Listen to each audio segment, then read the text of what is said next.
So what the hell is going on politically? And you've pointed this out in many different ways in the past. There's a level of, there are different blind spots on the left and right politically and morally. And the conversation between the two, or lack thereof, plays out in really bewildering ways at this point. So give me your thinking at the moment on this topic.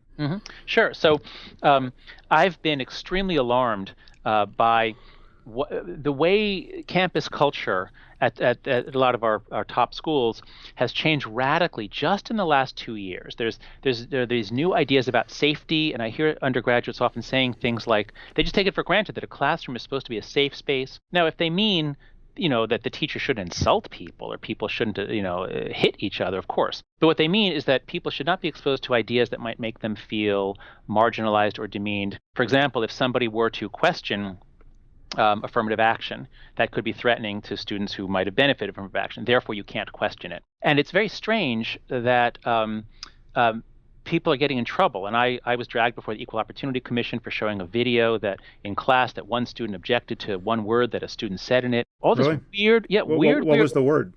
Disgusting. So it was in the context of a discussion about the dumbfounding scenario, actually.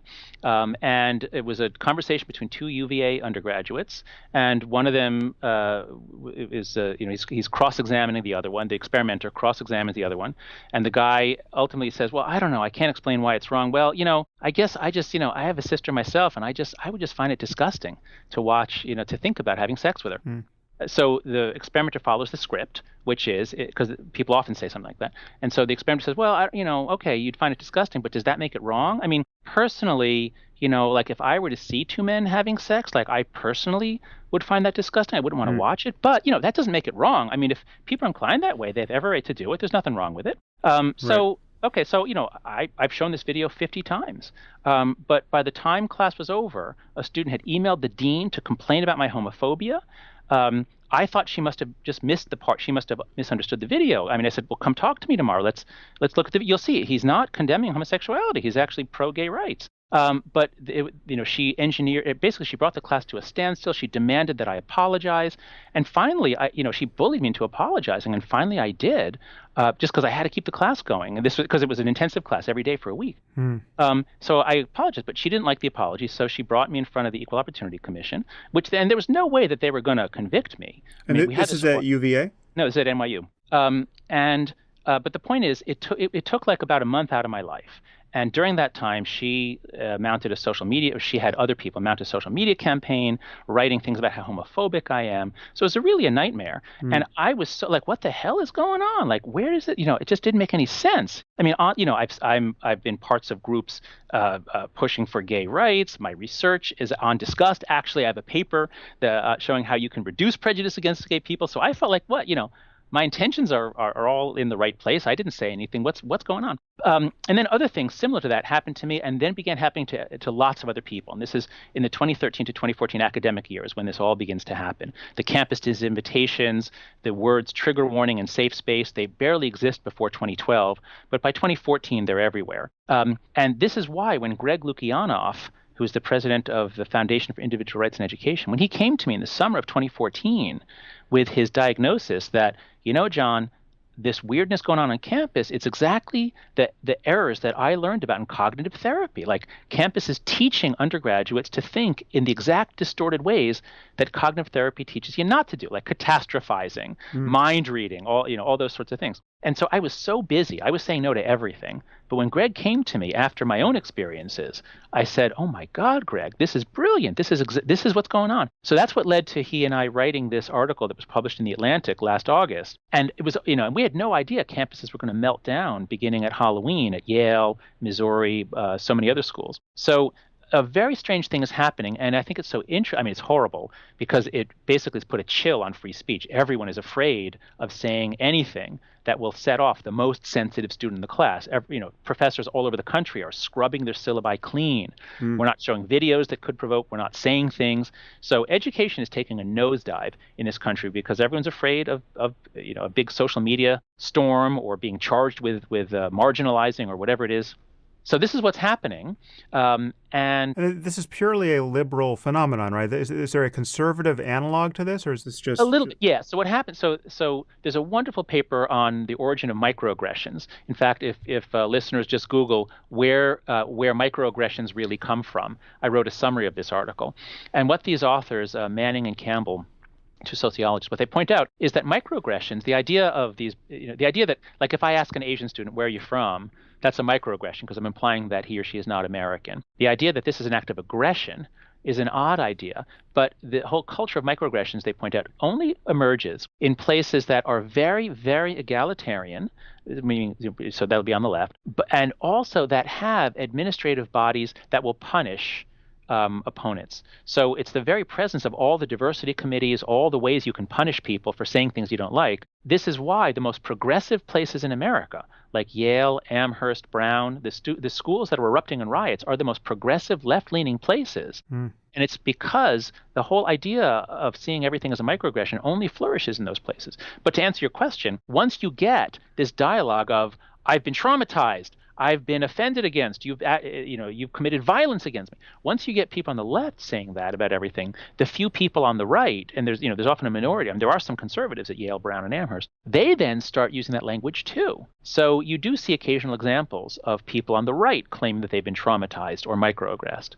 But it is mostly a left. It mostly comes from the social justice left. This is a recent phenomenon, but this seems to be of a piece with something that isn't so recent. So, like, for instance, these no-go areas in science, these taboo topics like racial and gender differences in intelligence, the bell curve wars, and, Larry Summers getting into hot water at Harvard. And I think actually you wrote about this some years ago in an Edge piece. You speculated that mapping the genome is going to open up a much larger front in this war of controversial topics. So, have you thought any more about that? I can imagine that this is only making it that much more difficult to touch any of these areas scientifically if you know you can't even talk about them in front of your classroom. That's right. So political correctness is not new. Even back in the 60s, there were all kinds of things you could not say. There was a big wave of it in the early 1990s and hate speech codes, all that sort of stuff. What's new is the idea that students, or people, but especially students, are so fragile that if they're exposed to something that is an offensive idea, they will be traumatized, they will be damaged. And that wasn't there in the 90s. In the 90s, the idea was this is an incredible injustice. You're a bad person for saying this. You're a bad person for studying this. But there wasn't the idea that, oh, you've traumatized people, you've damaged people. So that's new, the idea of fragility. And this grows out. I've learned a lot since Lukianoff and I wrote the Atlantic article. This ultimately seems to grow out of the massive changes in child rearing that happened in the United States after the early 1980s. So if you were born before about 1975, then you had a childhood like people all over the world have always had, which is that you spent a lot of time without adult supervision. And sometimes you got in fights, sometimes you got lost, sometimes you got scared, and you'd figure it out yourself. But we had a real crime wave beginning in the 70s, and there were several high-profile abductions, especially Eitan Pate's 3 blocks south of where I'm sitting right now in Greenwich. Yeah. And right around the time of Eitan Pate's, just after that, we get cable TV. And once we get cable TV, we have constant 24-hour coverage of every child abduction. So even though pretty much nobody abducts children other than the non-custodial parent, Americans came to fear that if they ever had kids unsupervised, those kids would be abducted. It is literally illegal to let your 8-year-old walk to a park 2 blocks away. You can be arrested for doing that. So parents don't do that. Kids are never without adult supervision until they're mid-teens in many cases. And so what happens is students get to college and they have not had a chance to really deal with setbacks and even insults on their own. There's always been some authority that they should appeal to. So they get to college and somebody says something. Maybe somebody criticizes affirmative action, and that hurts. They don't like it. So what do? They have this whole ideology built for them. They might even have encountered it before college that says that they are a victim of microaggression. Somebody, perhaps a professor, although professors are always on the left, so it might not have been, it's probably more a student. Most of the complaints are actually about students. So some student said something and it hurts. And so you don't say something back, you go straight to the dean or the diversity administrator. You file charges. So this is what's new. This didn't happen 10 or 15 years ago. This is just the last couple of years. They call it accountability. They say we need to hold professors accountable for what they say. But when everybody in the class is holding the professor accountable for not making them feel bad, I mean, it's like being back in, communist Romania or East Mm. Germany. You're speaking to the Politburo, and if you say anything out of line, you're in big trouble. What explains the fact that the adults are caving into this? You've just explained why the kids are coming in like this, but why does the administration yield to this pressure? Because they have painted themselves into a corner. So two things that have happened. One, there's been rising political polarization in the country. Left and right really, really dislike each other more now than they did 20 years ago. So everybody's more politicized, and the administrators and the professors are almost all on the left now. They used to only be about 70 or 80% on the left, or whatever. It used to be 2-to-1 left to right. Now it's about between 5 and 10-to-1 left to right. So you have everybody's increasingly polarized. Everybody's on board with fighting conservatives. Conservatives are bad. There's a kind of a new religion. In fact, linking back to everything we talked about before, our religious minds have created a new religion of social justice. On campus, the religion is social justice. The most sacred thing in the world is the victim, especially the African American victim. We have blasphemy laws. If someone questions affirmative action, that's blasphemy. It is literally defined as a microaggression to question affirmative action. Eric Posner, son of Richard Posner, associated questioning affirmative action with Holocaust denial. So there are blasphemy laws now. So it's become a religion. And so once this religion of social justice has taken root in the humanities and increasingly the social sciences, now the presidents of the universities, faced with demands from students, cannot say no. They cannot say, in fact, maybe you do need to toughen up. Maybe you just need to, sometimes students are going to say things to you. Maybe some of them are even racist, but, we can't have a committee prosecuting every time someone says something offensive. They can't say that. So what they have to do is they have to say, you're right. As the president of Yale said, we have failed you. So the students give him an ultimatum. They say, President Salovey, we demand that you do these things. You must respond by Wednesday. Now, if you're the president of the university, what should you do? Should you respond by Wednesday? But he has to, or rather, I shouldn't say he has to. He chose to. And so all over the country, presidents are caving, they're giving in, they're validating this victim narrative, and they're promising to do things like more microaggression training, more diversity training, which are going to make things worse. I've been reviewing the literature on this. Diversity training, especially if it's done in a vindictive way, backfires. So it's a disaster. What's going on campus is a disaster. I'm not on a campus, so I really just have to ask people like you. But my perception of this problem, just reading articles like your own and seeing people push back against it, as you are doing here and as you did in your article, I guess I've been too sanguine about this. My sense was that this problem must be, if not on the verge, at least it's in the process of being pushed back, right? You seem to be saying that it's going to get a lot worse. What people don't understand, if you're not on a college campus now, if you graduated before 2013, you have no idea what's going on because this only emerged in 2013, 2014 at a few places. And then it spread. Now, last fall is when it spread. So we're now living in a world of social media where ideas can spread so fast that would have taken years before. So if you graduated before 2013, you haven't seen this stuff. It kind of has the character of what we often call a moral panic. Exactly. That's exactly what it is. Yeah. It's a moral panic, but it only makes sense given the new religion of social justice. Social justice has become the religion of the humanities and parts of the social sciences, not the natural science. Natural sciences still work like real sciences. Right.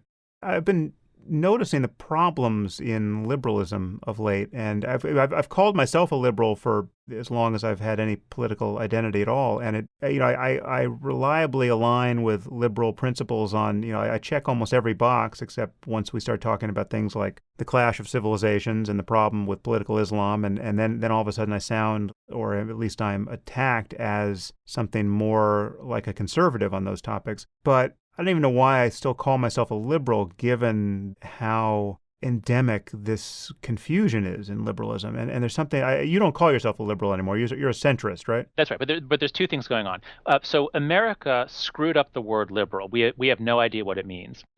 So liberal, if just read John Stuart Mill, classical ideas about creating space in which individuals can be free to pursue their life projects. You can't tell me what to do. I can't tell you what to do unless you're hurting me. And here we don't mean hurting my feelings in an indirect way. Unless you're interfering interfering with my life project or hurting me, you can't tell me what to do. So that's liberal. In that sense, you're liberal, I'm liberal. Almost everybody on campus is liberal. Most conservatives are liberal. Yeah, well, libertarians answer to that description. Yeah. So that's the word liberal. And in Europe, that's still what it means. We in America began equating liberal with left, and that's a mistake. So I was always on the left, and I think you're saying that you were and are still on the left. As a result of writing The Righteous Mind, I have moved to the center. I'm no longer on the left. I've never voted for Republican, and boy, it's not looking like I'm going to this year either. But I'm no longer on the left. But what's really going on, I think you put your finger on it, is illiberalism. So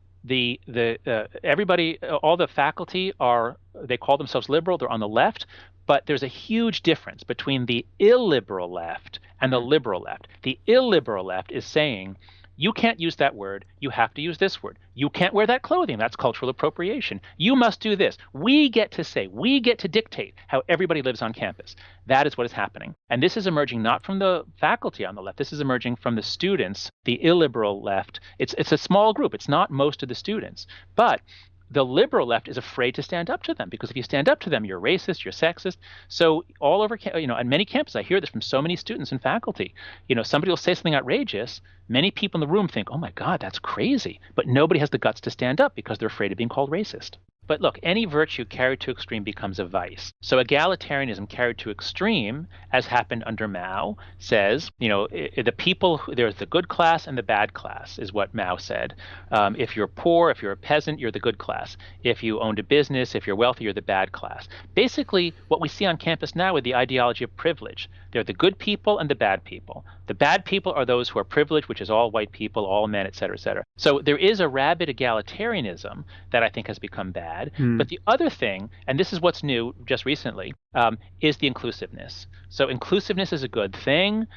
We do need to take affirmative steps to make sure we're not inadvertently marginalizing or alienating African Americans, Latin Americans. So inclusivity is a good thing, but carried to extreme, it becomes bad. And what's happened is in this new religion of social justice, the central virtues are inclusivity and equality. And if anyone in the 7 marginalized groups feels excluded, that trumps everything else. And this is where it becomes bad, and this is where it becomes impossible to have a university, because now we can't, I can't say something. I can't present a scientific theory. I can't present, if we're going to talk about why are women underrepresented in the STEM fields, and if a professor were to say, well, actually, prenatal testosterone actually influences what children enjoy doing, might that be relevant? You can't say that. I mean, I just said it, but a professor on the left can't say that. So you literally, if you were teaching that subject area, you would feel that you actually had to drop that fact from the lecture? Me personally, I would be very hesitant to say that at NYU, not that NYU is particularly bad, but because that's where they could file charges against me. But if I'm not at NYU, I'm free to say it, because students at other schools can't really do much to me. But yes, students, I've heard from many professors, they are simply avoiding controversy because it's just not worth the trouble. It can take months of your life. That's incredible. But again, the point is that once you make inclusion a sacred value, that means no trade-offs. That means there's 7 marginalized groups. So it's African Americans, women, and gay people, LGBTQ. That's the 3 big ones. Then there's Latinos, Native Americans, disabled or mentally ill. So that's 6. That's where we were for the last 10 or 20 years. But just in the last year, now it's Muslims. Muslims are the 7th. So if you say anything that criticizes Islam, or that would any way make Muslim students feel uncomfortable, that's racism, that's homophobia. So so professors are going to be very, very careful from here on in about saying anything critical of Islam. Interesting. Well, I guess I can claim to have done my part on that particular front. Yeah, good thing you're not a professor.